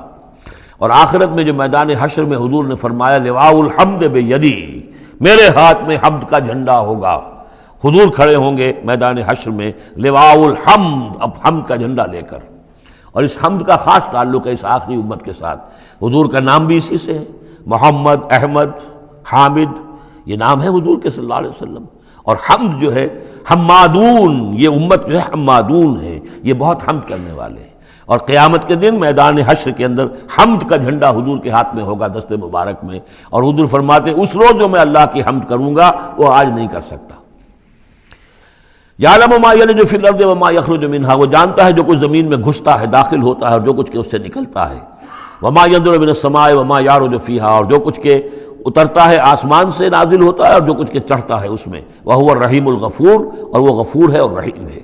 وقال الذین کفروا لا تأتینا الساعۃ، اور یہ کہتے ہیں کافر کہ کبھی یہ قیامت نہیں آئے گی، یا ساعہ جو ہے کبھی نہیں آئے گی۔ ساعہ اور قیامہ کا فرق میں بیان کر چکا ہوں، اور اس میں گویا کہ ابھی تک جو ماضی قریب تک جو خیال رہا ہے سائنسدانوں کا کہ کائنات ابدی ہے، ہمیشہ رہے گی، اس کے ختم ہونے کا سوال ہی نہیں۔ اب یہ ہے کہ سائنس جو ہے فزکس کے میدان میں یہ بات مسلم ہو چکی ہے کہ یہ ابدی نہیں ہے، بلکہ اس سے ختم ہونا، کتنا عرصہ میں ختم ہونا یہ ہم نہیں کہہ سکتے، لیکن یہ کہ مختلف اعتبارات سے یہ طے اب ہو چکا ہے کہ یہ ہمیشہ رہنے والی نہیں ہے، اس کو ایک دن ختم ہونا ہے۔ اور جس طرح کہ یہ پھیلی ہے، جس طریقے سے پھل جھڑی ہوتی ہے ایک، اسی طریقے سے یہ پھیلی ہے اور اسی طریقے سے یہ واپس لوٹ جائے گی۔ بقل بلا وربی، کہہ دیجئے کیوں نہیں، یقیناً مجھے میرے رب کی قسم ہے، لتاتینکم، وہ تم پر آ کر رہے گی، دھمک کر رہے گی، دھمکے گی تم پر۔ عالم الغیب، مجھے اپنے اس رب کی قسم ہے کہ جو تمام چھپی ہوئی چیزوں کا جاننے والا ہے۔ لا یعزب عنہ مثقال ذرۃ فی السماوات ولا فی الارض، اس سے غائب نہیں ہو سکتا کوئی ذرہ بھی، نہ آسمانوں میں اور نہ زمین میں۔ ولا اصغر من ذلک ولا اکبر، اور نہ کوئی شے جو اس سے چھوٹی ہو اور نہ وہ کہ اس سے بڑی ہو، الا فی کتاب مبین، مگر یہ کہ وہ کتاب مبین میں، روشن کتاب میں موجود ہے۔ لیجزی الذین آمنوا، یہ قیامت جو آئے گی کیوں آئے گی؟ لیجزی الذین آمنوا وعملوا الصالحات، تاکہ بدلہ دے، جزا دے اللہ تعالیٰ اپنے اہل ایمان بندوں کو جنہوں نے نیک کام کیے۔ اگر نہیں آتی قیامت تو یہ تو بڑی ناانصافی ہو جائے گی۔ جنہوں نے اللہ کے لیے اپنی لذات کو چھوڑا، دنیاوی لذائذ کو چھوڑا، اپنے عیش کو چھوڑا، انہوں نے جان جوکھوں میں ڈالی، انہوں نے جہاد کیا، انہوں نے قتال کیا، انہوں نے اپنے کیریئرز برباد کیے، اپنے مستقبل خراب کر لیے دنیاوی اعتبار سے، اب ان کو کوئی بدلہ نہ ملے، کہیں ان کا اعزاز و اکرام نہ ہو، کہیں ان کو جو ہے خلعتیں نہ ملے، تو یہ تو بڑا ظلم ہو جائے گا۔ لیجزی الذین آمنوا وعملوا الصالحات اولئک لهم مغفرۃ ورزق کریم، یقیناً ان کے لیے مغفرت بھی ہے اور بہت ہی باعزت روزی بھی ہے۔ والذین سعوا فی آیاتنا معاجزین، اور وہ لوگ کہ جو ہماری آیات کو جھٹلانے میں جو ہے کوشاں ہیں، ہرانے میں، شکست دینے کے اندر، اولئک لهم عذاب من رجز علیم، ان کے لیے تو پھر عذاب ہوگا بہت دردناک۔ وَيَرَى الَّذِينَ أُوتُوا الْعِلْمَ الَّذِي أُنزِلَ إِلَيْكَ مِن رَّبِّكَ هُوَ الْحَقُّ، تاکہ دیکھ لیں وہ لوگ کہ جن کو علم دیا گیا ہے کہ یہ جو چیز نازل کی گئی ہے محمد آپ کی طرف، یہ حق ہے آپ کے رب کی طرف سے۔ وَيَهْدِي إِلَىٰ صِرَاطِ الْعَزِيزِ الْحَمِيدِ، اور یہ ہدایت دیتی ہے عزیز اور حمید ہستی یعنی اللہ تعالیٰ کے راستے کی طرف۔ وَقَالَ الَّذِينَ كَفَرُوا، اور جو کافر کہتے ہیں هَلْ نَدُلُّكُمْ عَلَىٰ رَجُلٍ، کیا ذرا ہم بتائیں آپ کو ایک شخص ایسا بھی ہمارے ہاں پیدا ہو گیا ہے، یہ اس طریقے سے استہزائی انداز میں کہتے تھے کہ هل ندلکم علی رجل، ایک ایسے شخص کی طرف رہنمائی کریں تمہاری، ینبئکم، جو تمہیں یہ خبر دے رہا ہے، اذا مزقتم کل ممزق، جبکہ تم بالکل ریزہ ریزہ ہو جاؤ گے، مرنے کے بعد مٹی ہو کر مٹی میں مل جاؤ گے، انکم لفی خلق جدید، پھر تمہیں ایک مرتبہ اور بنا دیا جائے گا، پیدا کر دیا جائے گا۔ افترا علی اللہ کذبا، اس آیت کو نوٹ کر لیجئے، اس لیے کہ سورت کے آخر میں پھر اس کا حوالہ آئے گا کہ وہ اس شش و پنج میں تھے۔ معاملہ کیا ہے؟ کیا یہ محمد نے جھوٹ گھڑ لیا ہے؟ اب اس کے بھی شواہد نہیں ملتے تھے ان کے سامنے کہ ان کی سیرت و کردار، آخر 40 برس جو ہمارے مابین انہوں نے گزارے ہیں، الصادق الامین، ہم نے خود خطاب دیا ان کو۔ تو افترا علی اللہ کذبا، کیا انہوں نے اب اتنی بڑی جسارت کی ہے کہ کوئی چیز گھڑ کر جھوٹ موٹ اللہ کی طرف جو ہے وہ منسوب کر دی ہے؟ ام بہی جنہ، یا یہ کہ ان پر کوئی جنون ہو گیا ہے، وہ دماغی توازن کھو بیٹھے ہیں، یا کوئی آسیب کا سایہ آ گیا ہے۔ یعنی ظاہر بات ہے کہ آسیب کا سایہ ہو گیا ہے، اور کوئی اگر ان کو جنون کا عارضہ ہو گیا تو پھر تو یہ پھر ملامت نہیں ہے، پھر تو آدمی کہہ دیتا ہے جو بھی چاہے کہہ دے۔ اس نے جان بوجھ کر تو جھوٹ نہیں بولا، دیوانہ آدمی جو ہے وہ جان بوجھ کر جھوٹ نہیں بول رہا ہوتا، جو منہ میں آیا کہہ رہا ہے۔ تو ہو سکتا ہے تو یہ ان کے درمیان گویا کہ ایک انہیں اس میں ابھی شش و پنج ہے۔ یہ جیسا کہ میں نے آپ سے عرض کیا نا، یہ صورتیں وہ ہیں کہ جو درمیانی 4 سالوں کی ہیں، آخر میں آ کر جو بھی وہ پوری طرح پولرائزیشن ہو گئی تھی وہ تو ہم پڑھ چکے ہیں۔ 14 جمع 2 16 صورتیں تقریباً، ان میں سے ایک نکال دیجیے سورہ ہجر تو 15 صورتیں وہ ہیں کہ جو آخری 4 سال جو ہیں آپ کے قیام مکہ کے اس دور کے ہیں، اور یہ جو 2 گروپ ہیں درمیانی مکی صورتوں کے، یہ ہیں درمیانی 4 سال۔ ان میں سے بھی سورہ شعراء کو نکال دیجئے کہ وہ ابتدائی دور کی صورت ہے، باقی یہ تقریباً سب کی سب وہ صورتیں۔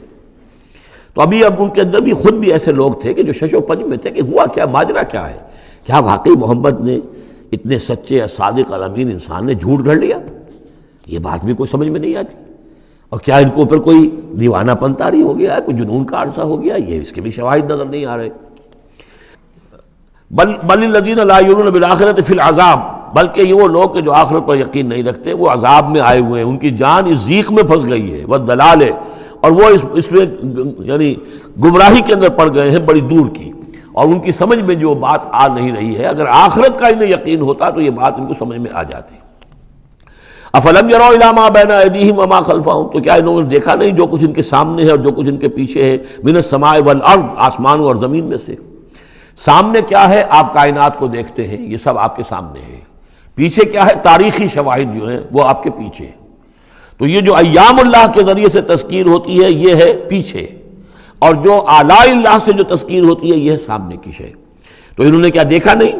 ان نشاء نخسف بہم الارض، اگر ہم چاہیں تو ان کو زمین میں دھسا دیں، اور نسقط علیہم کسفا من السماء، اور اگر ہم چاہیں تو ان پر آسمان کا کوئی ٹکڑا گرا دیں۔ ان فی ذلک لآیۃ لکل عبد منیب، یقیناً اس میں نشانی ہے ہر اس شخص کے لیے، ہر اس بندے کے لیے جو اللہ کی طرف رجوع کرے۔ وَلَقَدْ آتَيْنَا دَاوُودَ مِنَّا فَضْلًا، اور ہم نے داؤد کو، حضرت داؤد حضرت سلیمان دونوں کا ذکر آیا تھا اس سے پہلے سورہ نمل میں، لیکن وہاں حضرت داؤد کا ذکر بہت ہی مختصر پہلی آیت میں تھا، باقی سارا معاملہ پھر حضرت سلیمان کا تھا۔ لیکن یہاں اب ذرا حضرت داؤد علیہ السلام کی شخصیت کو زیادہ اور ان کا ایک واقعہ بیان کیا جا رہا ہے۔ وَلَقَدْ آتَيْنَا دَاوُودَ مِنَّا فَضْلًا، اور ہم نے داؤد کو اپنی طرف سے اپنے خاص خزانہ فضل سے بڑا فضل عطا کیا تھا۔ یا جبال اوبی معہ والطیر، اور ہم نے حکم دے دیا تھا پہاڑوں کو بھی اور پرندوں کو بھی کہ ان کے ساتھ آواز میں آواز ملا کر حمد کے ترانوں میں ان کے ساتھ شامل ہو جائیں۔ یہ تعویب کہتے ہیں ترجیح، لوٹانا۔ جیسے کہ کسی وقت کوئی گانا ہو رہا ہے تو گانے میں کوئی ایک بول ہوتا ہے جو بار بار آتا ہے، اور یہ کہ اس کو پھر بہت سے لوگ مل کر گاتے ہیں، کوئی ایک گانے والا ہے یا گانے والی ہے، عام گانا مین تو اس کا ہے، لیکن کوئی درمیان میں ایسی چیز آتی ہے کہ جس کو وہ سب کے سب مل کر آواز میں پھر اس کو دہراتے ہیں، یہ ہے تعویب۔ تو اللہ تعالیٰ نے حکم دے دیا تھا یا جبال ہو، اے پہاڑ، اور اوبی معہ، اس کے ساتھ تم اپنی آواز ملاؤ اور اس کے ساتھ اس ترانہ حمد میں شریک ہو جاؤ، والطیر، اور اے پرندو تم بھی، وَعَلَنَّا لَهُ الْحَدِيدَ، اور ہم نے اس کے لیے نرم کر دیا لوہے کو، ان اعمل سابغات، کہ اے داؤد ہم نے تمہیں یہ کام سکھا دیا ہے، لوہا تمہارے لیے آسان کر دیا، نرم کر دیا ہے، اب اس سے بناؤ زرہیں کشادہ، وقدر فی السرد، اور جو زرہیں بنانے میں اب جوڑ بنانے پڑتے ہیں تو اس کے لیے یہ ہے کہ اس میں جوڑ کڑیاں ملاؤ بڑی حساب کے ساتھ، وقدر فی السرد وَعَمَلُوا صَالِحًا، اور نیک عمل کیا کرو، انی بما تعملون بصیر، یقیناً ہم جو کچھ تم کر رہے ہو اسے دیکھ رہے ہیں۔ وَلِسُلَيْمَانَ الرِّيحُ غُدُوُّهَا شَهْرٌ وَرَوَاحُهَا شَهْرٌ، اور ہم نے ریحا، وَلِسُلَيْمَانَ الرِّيحَ، اور ہم نے حکم دے دیا تھا ہوا کو اور مسخر کر دیا تھا سلیمان کے لیے کہ صبح کو وہ چلتی تھی تو 1 مہینے کی مسافت تک حضرت سلیمان کو لے جاتی تھی، یعنی عام حالات میں جو ان کا اس زمانے کے جو بھی ٹرانسپورٹ کے اور جو بھی مینز آف کمیونیکیشن تھے تو 1 مہینے میں جو مسافت طے ہو سکتی تھی وہ تیز ہوا جو حضرت سلیمان کے حکم سے چلتی تھی تو صبح کے وقت وہ صرف ایک صبح میں وہ اتنی دور تک سفر کرا دیتی تھی۔ وَرَوَاحُهَا شَهْرٌ، اور اسی طریقے سے شام کی منزل بھی 1 مہینے کی مسافت۔ وَأَصَلْنَا لَهُ عَيْنَ الْقِطْرِ، اور ہم نے اس کے لیے جاری کر دیا تھا ایک چشمہ پگھلے ہوئے تانبے کا۔ وَمِنَ الْجِنِّ، اور جنات میں سے ہم نے ان کے تابع کر دیے تھے، مسخر کر دیے تھے، مَن يَعْمَلُ بَيْنَ يَدَيْهِ، جو ان کے سامنے مشقت کرتے تھے، مزدوری کرتے تھے، ان سے کام لیتے تھے حضرت سلیمان بِإِذْنِ رَبِّهِ، اپنے رب کے اذن سے۔ وَمَن يَزِغْ مِنْهُمْ عَنْ أَمْرِنَا، اور جو کوئی بھی ان میں سے ہمارے حکم سے کوئی سرتابی کرتا تھا، ٹیڑھا ہوتا تھا، نُذِقْهُ مِنْ عَذَابِ السَّعِيرِ، ہم اس کو عذاب دکھاتے تھے، بہت جلا دینے والا عذاب۔ یعملون لہ، اور یہ شیاطین، یہ جن جو کیا کرتے تھے ان کے لیے، یعملون لہ ما یشاء، ہر عمل کرتے تھے اور وہ چیزیں بناتے تھے جو وہ چاہتے تھے، من محاریب، بڑی بڑی عمارتیں بناتے تھے، بتماثیل، بڑے بڑے مجسمے بناتے تھے۔ اب یہ تماثیل کا بنانا جو ہے شریعت محمدی میں حرام ہو چکا ہے، لیکن یہ کہ معلوم ہوتا ہے کہ اس وقت تک اس کے اندر حرمت نہیں تھی۔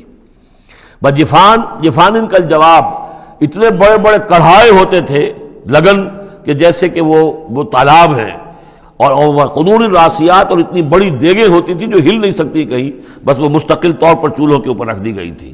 اس قسم کی دیگ سنا ہے کہ اجمیر شریف میں ہے، وہاں جو شیخ معین الدین اجمیری رحمۃ اللہ علیہ کا جو مزار ہے، تو وہاں وہ دیگیں ہیں بہت بڑی بڑی، جن کے اندر جو ہے وہ تو پھر انسان اس کے اندر داخل ہو کر پھر وہاں سے بھر بھر کے وہ لوگوں کو دیتے ہیں، اس لیے کہ وہاں جو ہجوم ہوتا ہے تو اس کے لیے اتنا بندوبست وہاں کیا گیا ہے۔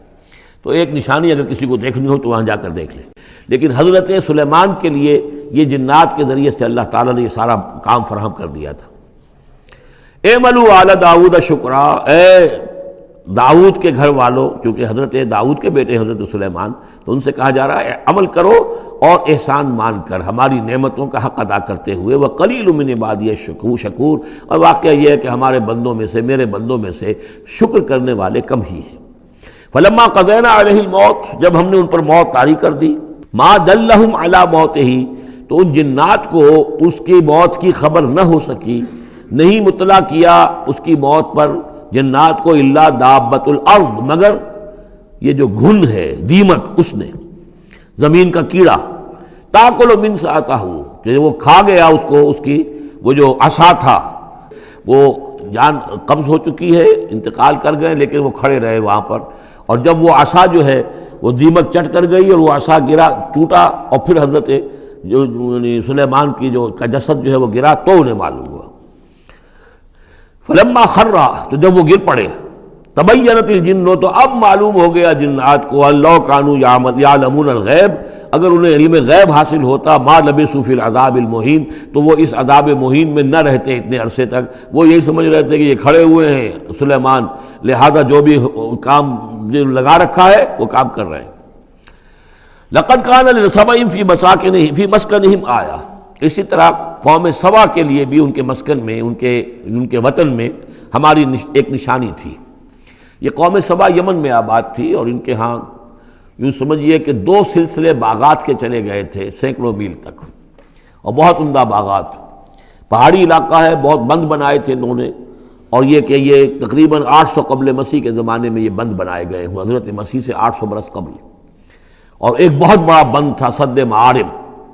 لیکن یہ کہ پھر اس قوم کے اندر ناشکری پیدا ہوئی، پھر جو بھی ہوتا ہے زوال اخلاقی اور دینی مذہبی جو آیا، اس کے نتیجے میں اللہ تعالیٰ نے اسی بند کا جو ہے ان کے اوپر سیلاب، جیسے خدا نہ خواستہ آج بھی کوئی بڑا ڈیم جو ہے اگر ٹوٹ جائے تو کیا ہوگا، کیا قیامت آئے گی، کس تیزی کے ساتھ پانی آئے گا، اور کتنی اونچی پانی کی دیوار جو ہے وہ آئے گی، اس طرح کا عذاب آیا اور بہت ہلاک کر دیے گئے۔ اور یہ کہ پھر اس کے بعد جو ہے وہ باغات نہ رہے، بلکہ وہاں پر بس صرف جیسے جنگلوں میں ہوتا ہے کچھ یہ پیلو اور وغیرہ چیزیں جو ہوتی ہیں، ڈیلے، یہ جھاڑیوں میں لگ جاتی ہیں کچھ چیزیں، اور میکسیمم یہ کہ کچھ بیر باقی رہ گئے، باقی ساری نعمتیں اللہ نے ان سے سلب کر لی، چونکہ انہوں نے شکر نہیں کیا، انہوں نے ناشکری کی۔ حال ہی میں میرا ذہن اس آیہ مبارکہ کی طرف منتقل ہوا ہے پاکستان کی تاریخ کے حوالے سے، کہ جنتین، اللہ نے ہمیں بھی 2 باغ دیے تھے، ایک مشرقی پاکستان، ایک مغربی پاکستان، لیکن جو صورتحال ہوئی ہے، اور کتنی خوشحالی تھی ابتدا میں دونوں جگہ، اور اب کیا حال ہے دونوں جگہ، تو اس کے اندازہ کر لیجئے ایک ہلکے درجے میں وہی ہے کہ فیہ ذکرکم، ہمارا ذکر جو ہے وہ کہیں نہ کہیں موجود ہے، بشرطے کہ ہم قرآن کو پڑھتے ہوئے اس کے بین السطور بھی پڑھنے کی کوشش کریں۔ لقد کان لسبأ فی مسکنہم آیہ، قوم سبا کے لیے ان کے مسکن میں، ان کے ملک میں ایک آیت، ایک نشانی تھی ہماری، جنتان عن یمین و شمال، 2 باغات کے سلسلے تھے داہنے اور بائیں طرف، کلوا من رزق ربکم، کھاؤ اپنے رب کے رزق میں سے، واشکروا لہ، اور اس کا شکر ادا کرو، بلدۃ طیبۃ، تمہاری یہ بستیاں بہت پاکیزہ ہیں، ورب غفور، اور تمہارا رب جو ہے بہت ہی بخشنے والا ہے۔ فاعرضوا، انہوں نے اعراض کیا، فارسلنا علیہم سیل العرم، پھر ہم نے ان کے اوپر بہت زور کا سیلاب چھوڑ دیا، وبدلناہم، اور ہم نے پھر بدل دیے، بجنتیہم، ان کے ان 2 باغات جن میں ہر طرح کے انواع و اقسام کے پھل تھے، ان کی جگہ پر جنتین، 2 ایسے باغ، ذوات اوکل خمط، کہ کچھ کسیلے قسم کے اس میں کچھ پھل، ڈیلے وغیرہ جو ہو جاتے ہیں جھاڑیوں کے اندر، وہ اصل اور جھاؤ، وشیء من سدر قلیل، تھوڑا سا بس اگر کچھ رہ گیا تھا وہاں پر تو وہ تھی اگر کوئی اچھی چیز تو وہ کچھ بیر تھوڑے سے. ذالک جزیناہم، یہ ہم نے ان کو بدلہ دیا بما کفروا، ان کے کفران نعمت کی وجہ سے.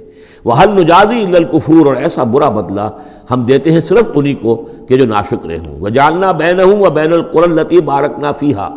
اصل میں یہ ایسٹ ویسٹ ٹریڈ کا جو میں نے آپ کو بتایا معاملہ کہ یہ قریش کی ایک رہی ہے، ان کی اجارہ داری رہی ہے اس کے اوپر. اس سے پہلے اس قوم سبا کے پاس تھا یہی معاملہ. قوم سبا جو یمن میں یہ آباد تھے اور ان کا یہ سرسب شاداب علاقہ بھی تھا، بہت خوشبویات یہاں پیدا ہوتی تھیں اور ہر طرح کی بڑی آسودگی تھی. بہت پرانے زمانے کے جو کچھ سیاح ہیں انہوں نے حالات بھی لکھے ہیں. تو اس حوالے سے لیکن یہ جو مشرق و مغرب کی ٹریڈ پوری ان کے پاس تھی، یعنی ہند چینی، ہندوستان چین، یہ سارا مشرق سے سارا سامان جو آتا تھا تجارتی وہ یمن کے ساحل پر آ گیا. ادھر یورپ سے سارا سامان جو آیا مرچنڈائز وہ آ گیا فلسطین کے ساحل پر، میڈیٹرینین کو کراس کیا فلسطین کے ساحل پر آ گیا. اب ان دو پوائنٹس کے درمیان جو ہے ان کے قافلے جاتے تھے، اور اللہ تعالیٰ نے ایسا کیا تھا کہ ایک طرف تو کئی سو میل تک تو ان کے باغات ہی چلے گئے تھے، پھر یہ کہ آگے بھی یہ ہے کہ تھوڑے تھوڑے وقفے کے بعد ایسی بستیاں آباد کر دی تھی اللہ نے اس راستے پر کہ جو راستے ہی پر تھیں. تو گویا کہ راستہ پرامن بھی ہو گیا، پرسکون بھی ہو گیا، ضرورت کی چیزیں بھی ملنے لگیں. لیکن یہ کہ جب ان کے اندر گراوٹ آئی تو انہوں نے اس کی ناشکری کی. اللہ یہ کیا فائدہ، یہ سب ہے اس میں تو کوئی جو ہے خاص ہمارے لیے ایڈونچر تو ہے ہی نہیں. تو کوئی دور کا سفر ہو، اس میں خطرے بھی ہوں، اس میں کوئی اندیشے بھی ہوں، تب لطف آئے سفر کرنے کا. تو اللہ تعالیٰ نے پھر یہ جو ان کی ساری سہولتیں جو دے رکھی تھیں وہ ان سے جسر کر لی. وجعلنا بینہم وبین القری التی بارکنا فیہا، اور ہم نے ان کے مابین اور ان بستیوں کے مابین جن میں ہم نے برکت دی ہے. اب یہ وہ فلسطین کا علاقہ ہے الذی بارکنا حولہ. قرن ظاہرتاً، ہم نے بہت سی بستیاں ایسی بنا دی تھی اس پورے علاقے کے اندر کہ جو ان کے شاہراہ جو تھی تجارتی اس کے عین کناروں پر تھی، ظاہر تھی ان پر. وقدرنا فیہا السیر، اور ہم نے اس میں اندازہ مقرر کر دیا تھا چلنے کا، سفر کرنے کا. گویا کہ ہر 30 میل بعد یا 50 میل کے بعد کوئی نہ کوئی ایسی آبادی ہے تاکہ انہیں وہاں پر سہولت ملے. سیروا فیہا لیالی وایاما آمنین، اور ہم نے کہہ دیا تھا کہ اب کرو سیر اس میں، کیا کرو سفر اس میں آرام سے امن کے ساتھ، راتوں کو بھی اور دن کو بھی. فقالوا ربنا باعد بین اسفارنا، پروردگار ذرا ہمارے سفروں کے اندر جو ہے وہ ذرا لمبائی پیدا کر دے، دوری پیدا کر دے. وظلموا انفسہم، اور انہوں نے اپنے آپ پر ظلم کیا. فجعلناہم احادیث، تو اب ہم نے انہیں صرف کہانیاں بنا دیا. اب ان کی کہانیاں رہ گئی ہیں، ان کی تاریخ کے اندر داستانیں رہ گئی ہیں، اب ان کا کوئی نام و نشان نہیں رہا. ومزقناہم کل ممزق، اور ہم نے ان کو ریزہ ریزہ کر دیا، ختم کر دیا، منتشر کر دیا. اس لیے کہ جب یہ بند ٹوٹا ہے اور سیلاب آیا ہے، یہ آیا ہے کوئی 450 عیسوی میں، یعنی حضور کی ولادت سے لگ بھگ سمجھیے 125 برس پہلے، اور حضور پر جب وحی شروع ہوئی تو تقریباً اسے 150 یا 160 برس پہلے. اور اس کے بعد سے پھر قریش کو یہ ساری تجارت جو ہے مل گئی. اب ان کے قافلے جاتے تھے شمال اور جنوب میں، یمن اور فلسطین کے مابین. تو اس لیے یہ زیادہ حضور صلی اللہ علیہ وسلم کی پیدائش سے اور آپ کے زمانے سے زیادہ پرانا واقعہ نہیں ہے. ومزقناہم، اس کے بعد یہاں سے یہ لوگ چلے گئے. خود اوس اور خزرج کے قبیلے جو ہیں یہ بھی یمن ہی سے آ کر آباد ہوئے ہیں اس مدینہ منورہ میں، اور جو عراق وغیرہ کے قبائل ہیں وہ بھی یہاں سے نکل کر جا کر عرب قبائل آباد ہوئے. یمن بہت بڑا مرکز رہا تہذیب کا، تمدن کا، عرب تہذیب و تمدن کا بہت بڑا گہوارہ. ان فی ذلک لآیات لکل صبار شکور، یقیناً اس میں نشانیاں ہیں ان لوگوں کے لیے جو صبر کرنے والے اور شکر کرنے والے ہیں. وَلَقَدْ صَدَّقَ عَلَيْهِمْ إِبْلِيسُ ظَنَّهُ، اور یقیناً ابلیس نے ان کے بارے میں اپنے اس گمان کو سچا کر دکھایا. فَاتَّبَعُوهُ إِلَّا فَرِيقًا مِّنَ الْمُؤْمِنِينَ، تو ان سب نے ہی پیروی کی اس ابلیس کی سوائے تھوڑا سا ایک جماعت اہل ایمان کی. وَمَا كَانَ لَهُ عَلَيْهِمْ مِّن سُلْطَانٍ، لیکن اس ابلیس کو ان پر کوئی اختیار حاصل نہیں تھا. الا لنعلم من یؤمن بالآخرۃ، یہ تو ہم نے جو اس کو مہلت دے رکھی ہے کہ وہ ورغلائے، دھوکہ دے، سبز باغ دکھائے، وہ بھی اس لیے تاکہ ہم دیکھ لیں، واضح ہو جائے کون ہے کہ جو آخرت پر یقین رکھتا ہے. ممن ہوا منہا فی شک، ان سے علیحدہ کر لیں ہم ان کو کہ جو آخرت کے بارے میں شک میں مبتلا ہے. وربک علی کل شیء حفیظ، اور یقیناً آپ کا پروردگار جو ہے وہ ہر چیز پر نگران اور نگہبان ہے. بارک اللہ لی ولکم فی القرآن العظیم ونفعنی وإیاکم بالآیات والذکر الحکیم.